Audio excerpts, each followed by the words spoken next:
¿Me escuchan? ¿Me oyen? Sí. Sí, se escucha. Nosotros somos el equipo, bueno, éramos el número 3, pero ahora somos el número 1 y vamos a hablarle acerca de inmunidad contra parásitos.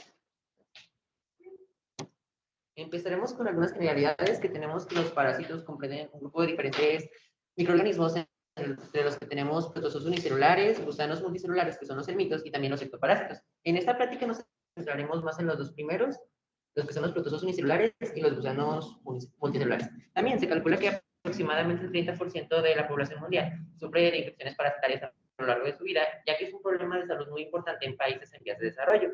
Tenemos también que la mayoría de los parásitos tienen un ciclo de vida bastante complejo, ya que participan no solo los seres humanos tal cual, sino otros huéspedes intermediarios, como pueden ser insectos o otros mamíferos. Y finalmente tenemos que muchas infecciones parasitarias son crónicas, dado que la debilidad de las defensas del cuerpo, dado que la debilidad de las defensas del cuerpo se presenta porque los parásitos cumplen con una variabilidad antigénica muy grande, haciendo que la inmunidad innata y la inmunidad adaptativa actúe de una manera tanto ineficiente contra esas infecciones.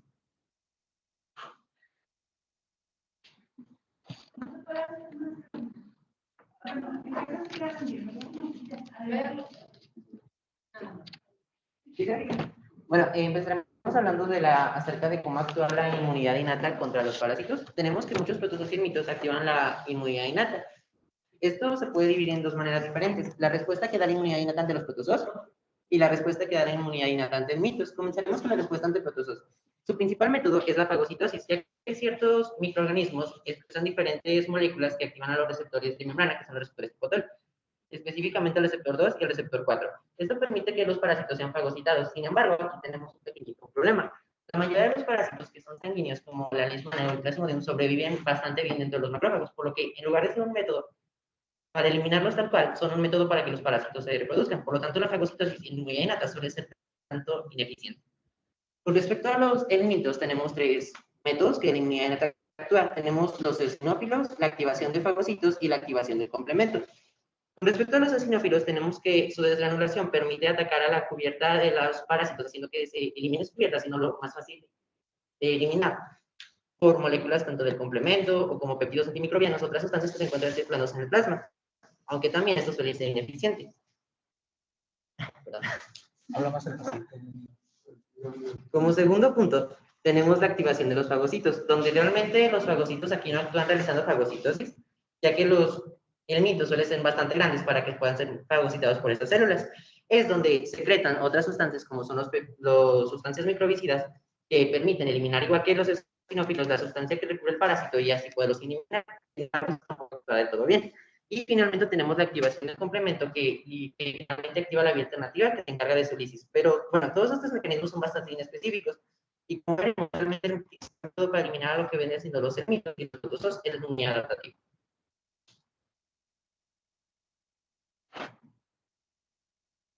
Bueno, la inmunidad adaptativa, al igual que la inmunidad innata, se divide bueno, podemos dividir en dos tipos, de inmunidad contra protozoos y la inmunidad contra ermitos. Comenzando con la inmunidad contra protozoos, tenemos que los protozoos han evolucionado de una manera muy similar a lo que podrían ser las bacterias celulares. ¿Esto qué quiere decir? Que sobreviven bastante bien dentro de las células y los macrófagos. Por lo tanto, la inmunidad que se utiliza contra este tipo de parásitos generalmente es una respuesta contra las bacterias, que es una respuesta de tipo TH1. Esta respuesta TH1 se puede representar en esta imagen.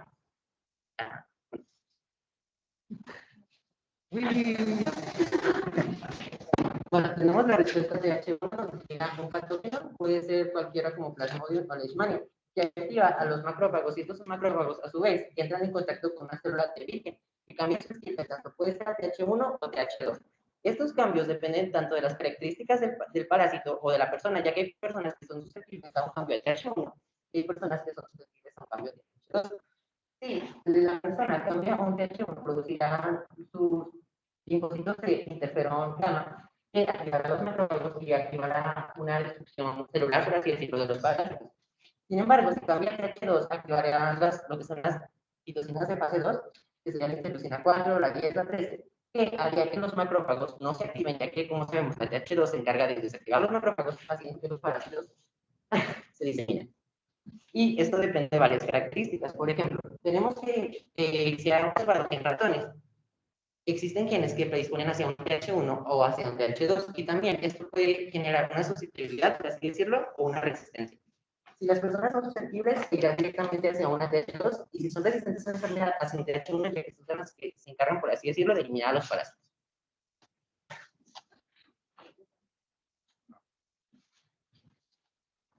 Bueno, ahora hablando de la unidad contra los mitos, tenemos que a grosso modo se va a llevar a cabo una respuesta TH2. Entonces, como es una respuesta TH2, va a haber liberación de tanto interleucina 4 como interleucina 5. La interleucina 4 va a ser la encargada de que se libere la inmunoglobulina E, que va a llevar a cabo, bueno, esta se va a unir primero a los mitos y después se va a unir al receptor FC epsilon en eosinofilos y en mastocitos y los va a activar. Y la interleucina 5 pues se va a encargar también de activar a los eosinófilos y cómo se va a encargar de activarlos, pues va a hacer que se desgranulen y así con los gránulos que contienen sustancias microbiológicas para los mitos, pues no los liberen y así los puedan matar. Aquí tenemos como casos un poco más específicos. En cuanto a los nematodos, tenemos que existe un método que es igualmente por esta respuesta TH2 que consiste en aumentar el peristaltismo. Entonces, aumentando el peristaltismo, se pueden eliminar los nematodos, pues vía fecal. En el caso de Schistosoma manzoni, tenemos que sus huevos que van a residir en el hígado van a simular a los linfocitos CD4 y a los macrófagos. Entonces, aquí lo que va a suceder es que se va a producir, una respuesta de hipersensibilidad tardía y esto va a producir que se formen granulomas y fibrosis a nivel hepático. Esto, pues, con el tiempo nos va a llevar a una hipertensión portal y a una cirrosis. Entonces, aquí lo que podemos ver es que una respuesta crónica, que también lo vamos a ver más adelante, puede llevar a un daño en nuestro organismo.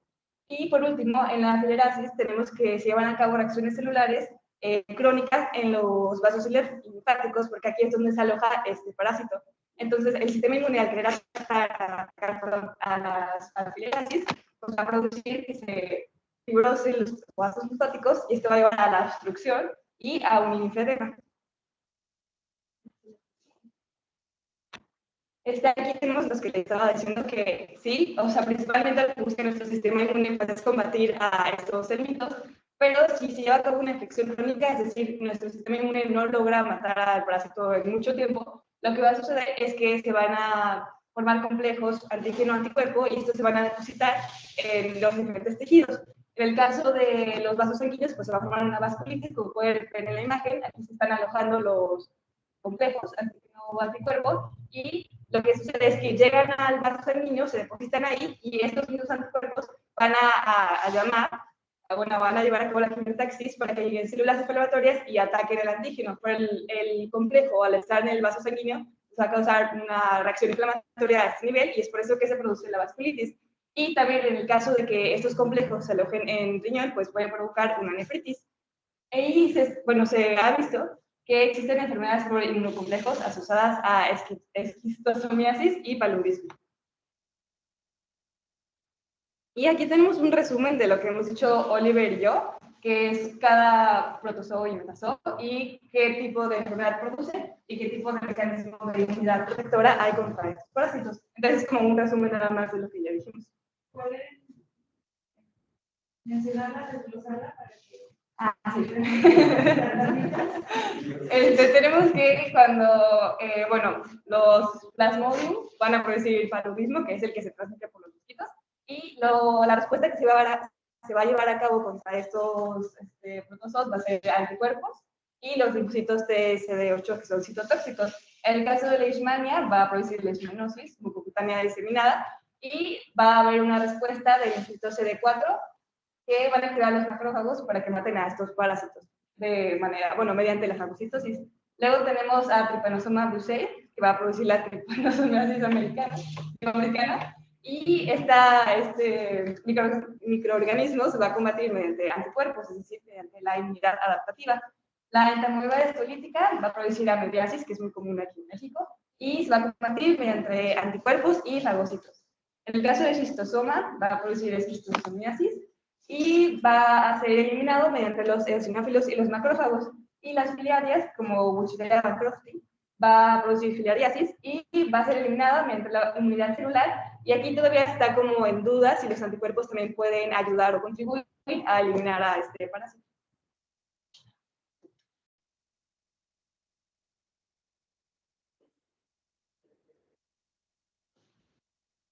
Bueno, en la tabla se puede apreciar que realmente en bastantes parásitos participan lo que vendría siendo anticuerpos, pero esto realmente actualmente no está del todo claro si realmente participan estos anticuerpos. Se han hecho diferentes estudios donde los anticuerpos sí se encuentran presentes, pero no son como la primera línea de defensa, inclusive de la inmunidad adaptativa, perdón. Aquí se utilizan más de inmunidad celular, como lo que vendría siendo la activación de los CD8. Es donde más he visto participación, principalmente en lo que vendría siendo protozoos sanguíneos y también incluso en protozoos que se encuentran ya distribuidos en otras partes del organismo, tanto como inclusive en el intestino. Es cuando más se ha visto que se presenta la inmunidad celular, aunque también los anticuerpos suelen participar, pero más que nada con una memoria para estimular más rápido lo que vendría siendo también la propia inmunidad celular. Por lo tanto, se cuenta mucho la participación. Y nada más agreguemos como un tema de cómo es que estos parásitos van a evadir al sistema inmune y que es por eso que pueden producir una infección crónica o por mucho tiempo. Entonces vamos a tener varios métodos, pero estos son algunos. El primero es la modificación de la expresión antigénica específica según el estadio. Como nosotros sabemos, pues los parásitos tienen diferentes etapas en su ciclo de vida. Entonces lo que puede suceder aquí, o más bien lo que sucede, es que en el caso, por ejemplo, de los esporozoitos, lo que hace el sistema inmune es crear anticuerpos específicos contra los esporozoitos. Pero cuando este madura y se transforma en un merozoito, el sistema inmune tiene que empezar desde cero a formar otra vez anticuerpos porque los antígenos que expresan son diferentes a los del esporozoito.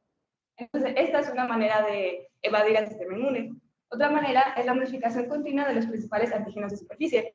En este caso, sucede en Trypanosoma brucei y rhodesiense, y estos no tienen que cambiar de su etapa de vida para cambiar de antígenos, sino que espontáneamente pueden cambiar y recambiar sus antígenos. Entonces sucede lo mismo. El sistema inmune pues ya creó anticuerpos específicos contra unos antígenos, cambia, entonces tiene que empezar desde cero a volver a formar anticuerpos. Y pues esto también lo que provoca es que sea difícil como crear una vacuna contra estos dos microorganismos, porque como recambian constantemente de antígenos, pues no se puede como crear una vacuna que vaya a cubrir toda esta gama de antígenos que pueden llegar a crear. Y ya por último, aquí está como métodos específicos de cada parásito de cómo van a evadir al sistema inmune. En cuanto a los cistosomas, tenemos que van a viajar a pulmón y ya en pulmón lo que va a hacer es que van a formar un tejido resistente contra el sistema inmune, es decir, forman como una casita para que el complemento y los linfocitos citotóxicos no puedan afectarlos. Y pues ahí residen en pulmón y siguen reproduciéndose, pues creando daño, pero el sistema inmune no los puede atacar por este tejido que crearon. Y también pueden producir una alergia de los linfocitos T. Los protozoos, un método que utilizan es entrar a las células, entonces de esta manera no pueden ser atacadas por el sistema inmune, y también pueden formar quistes que son resistentes al sistema inmune. La entamueba histolítica es capaz de perder su cubierta antigénica, es decir, se queda sin antígenos que los anticuerpos puedan reconocer, y esto puede ser de forma espontánea o posterior a la unión de los anticuerpos. Es decir, puede ser que los anticuerpos lleguen a unirse a la entamueba y esta libere su capa de antígenos, pues queda libre y ya no la pueden atacar. Y de manera general tenemos que haber una inhibición de la respuesta inmune.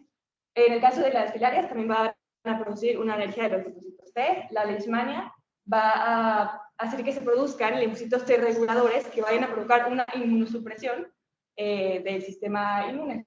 Y por último, el paludismo y trypanosomiasis también van a hacer que se produzcan citocinas inmunosupresoras y una deficiencia de activación de los linfocitos T. Y ya nada más dejamos igual una tabla que resume todo al final, que ahora sí ya es lo último. Y ya, o sea, por si no quieren leer todo y solo quieren el resumen, aquí está. Y ya sería todo.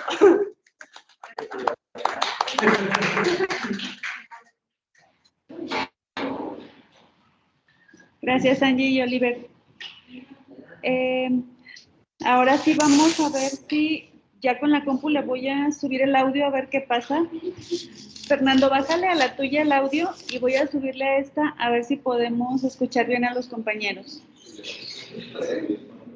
Ahora sí, Diego, por favor.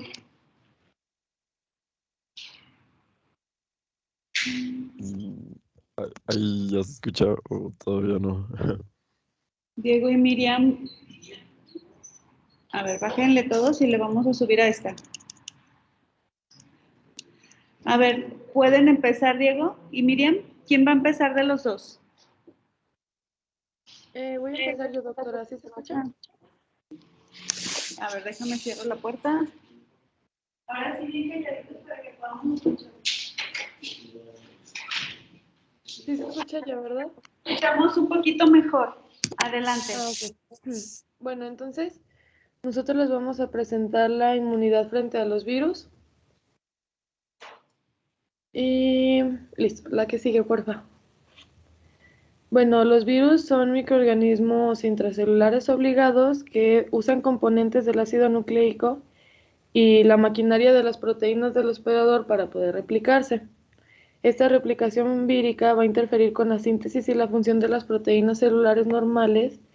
Esto nos va a llevar a una lesión y finalmente a la muerte de la célula infectada. Las respuestas inmunitarias innatas y adaptativas frente a los virus lo que pretenden es bloquear la infección y eliminar las células infectadas. La que sigue, por favor. Bueno, en esta imagen podemos ver las respuestas inmunitarias innata y adaptativa contra los virus y los mecanismos por los que estas células innatas y adaptativas impiden y erradican las infecciones víricas. La inmunidad innata va a estar mediada por el interferón de tipo 1 que evita la infección y los linfocitos NK que eliminan las células infectadas. Y Miriam, la autoinmunidad... Ay, sí. perdón. Miriam, ¿puedes señalar lo que vas diciendo? Ay, no sé si puedo poner mi señalador. Mm, O no con sé tu... si Diego me va a ayudar con eso. Deje ver eso. Espera. Ah, ya, es que tú no tienes, sí es cierto, tú no estás compartiendo. Ajá.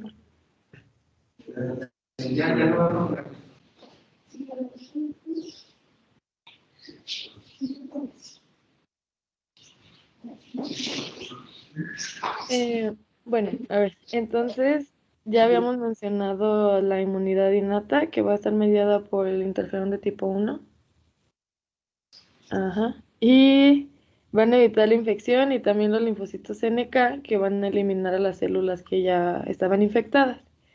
Y ahora la autoinmunidad adaptativa va a estar mediada por anticuerpos CTL que también van a bloquear la infección y van a matar a las células infectadas. Listo, la que sigue, porfa. Ahora vamos con solamente la inmunidad innata frente a los virus. Los principales mecanismos de la inmunidad innata contra los virus van a ser la inhibición de la infección por los interferones tipo 1 y la muerte de las células infectadas por los linfocitos NK. Los interferones de tipo 1 van a inhibir la replicación vírica de las células infectadas y también las que no están infectadas, y los linfocitos NK van a matar las células infectadas por el virus, y este pues es un mecanismo importante de inmunidad contra los virus al principio de la infección.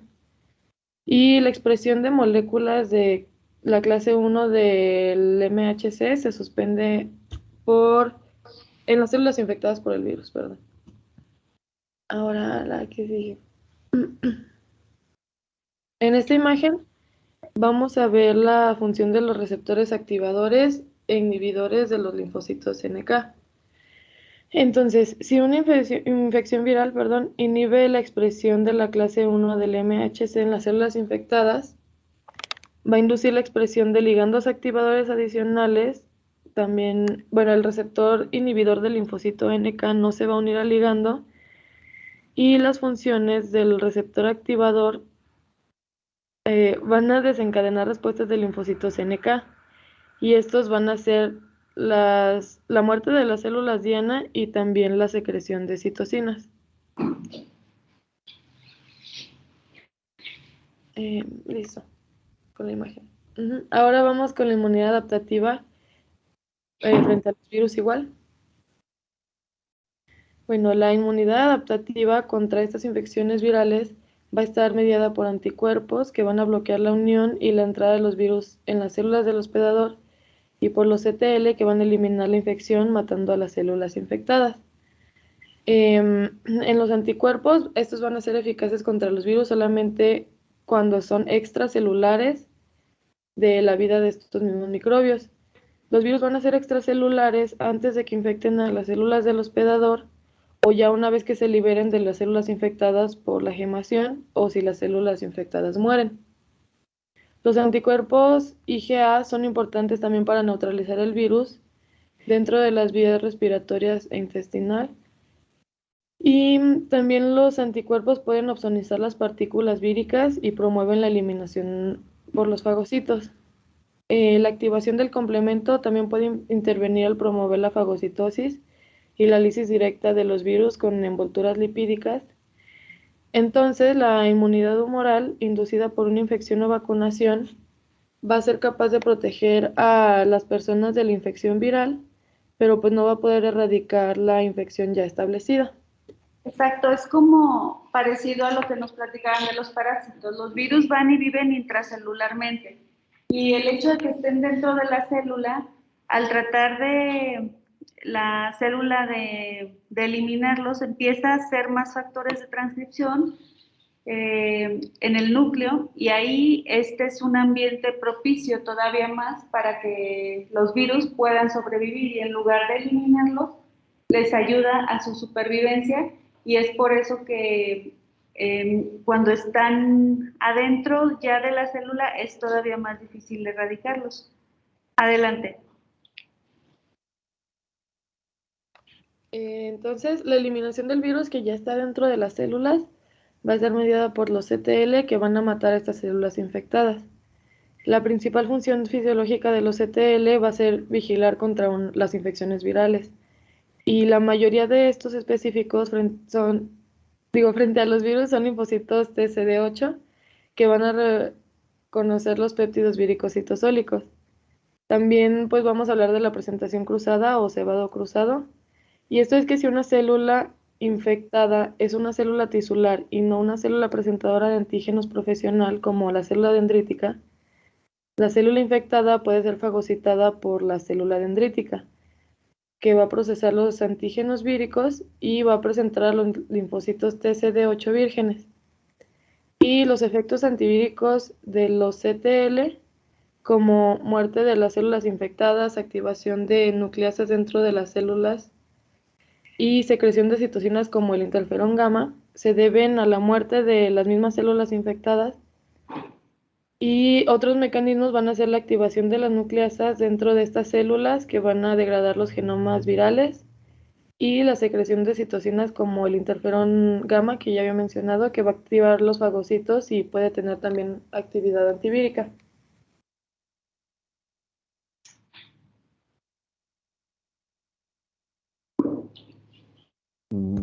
¿Sí me escuchan? Sí, sí. Ah, ok, gracias.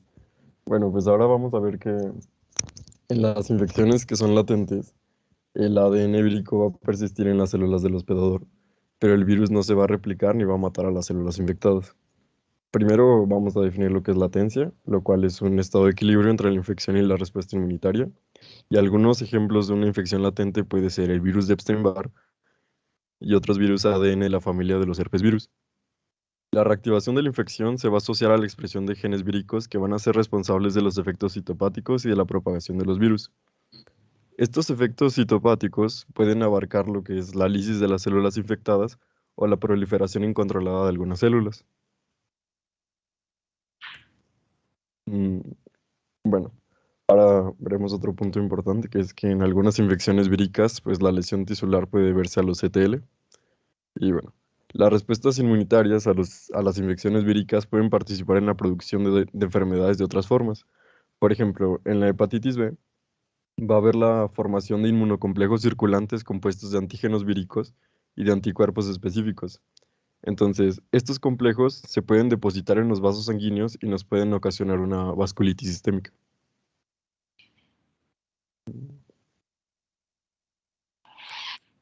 Bueno, aquí, igual que Angie, nosotros también incluimos este tema de evasión inmunitaria por parte de los virus. Y bueno, el tema viene un poco más general en las siguientes diapositivas, entonces, de todos modos, se los puedo mencionar.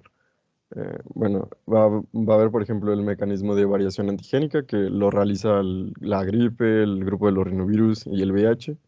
La infección del procesamiento del antígeno, ese No nos apareció como tal alguno en específico que lo realizara. El bloqueo del transportador TAP, que lo hace el virus del herpes simple. La eliminación de moléculas de la clase 1 del retículo endoplásmico, que lo hace el citomegalovirus. La producción de moléculas del MHC señuelo para inhibir los linfocitos NK, que va a ser por el citomegalovirus, pero de tipo murino, me parece.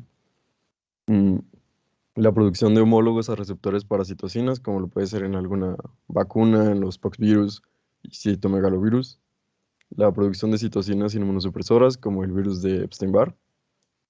La infección y muerte o deterioro funcional de las células, que la va a realizar el VIH.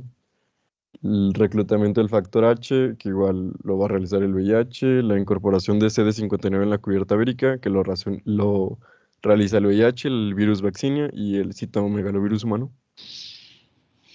También va a haber la inhibición del acceso a detector de ARNRG1, que puede ser igual por el virus de la vaccinia y VIH. Y por último, pues la inhibición del PKR, que son las señales del receptor para el interferón. Y lo realiza el VIH, el virus de la hepatitis C, el virus del herpes simple y la poliomielitis.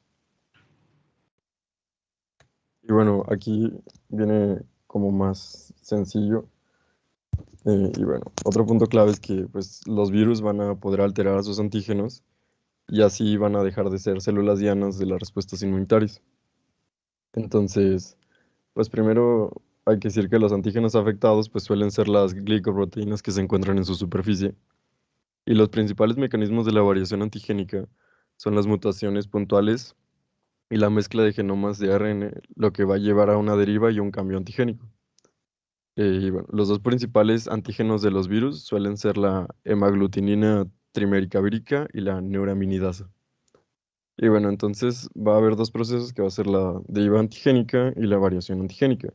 En la deriva, los genomas víricos sufren mutaciones en los genes que codifican las proteínas de superficie y la variación que se va a producir.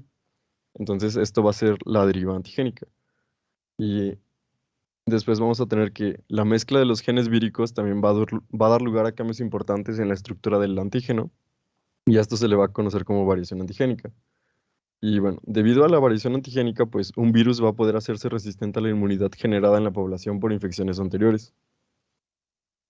Y lo mismo que para los parásitos, es muy difícil crear una vacuna, por eso nos sigue dando influenza cada año, por eso nos va a seguir dando COVID cada año, porque van mutando, van variando y es muy difícil crear una vacuna porque lo mismo, ya había montado el organismo toda la respuesta inmune adaptativa y le cambia todo el virus y como decía Angie, hay que empezar desde cero. Y pues si ya creaste una vacuna, muy bien, ya la tenemos todos, pero el virus ya mutó varias veces. Entonces ahí pasa eso. Adelante. Bueno, aquí vamos a ver una imagen y pues la imagen nos va a describir pues la generación de nuevas cepas del virus de la gripe por recombinación de genes, que sería pues de nuevo la variación antigénica. Pues simplemente vemos que el virus de la gripe pues fue responsable de la pandemia del 2009, entonces pues este se generó por una mezcla con otros virus, por ejemplo, de virus porcinos, aviarios y humanos en los cerdos, que después regresó al ser humano y se hizo otra pandemia. De hecho, en el 89 hubo como 50 millones de muertes por virus de gripe. Entonces, esto no se calma. Adelante.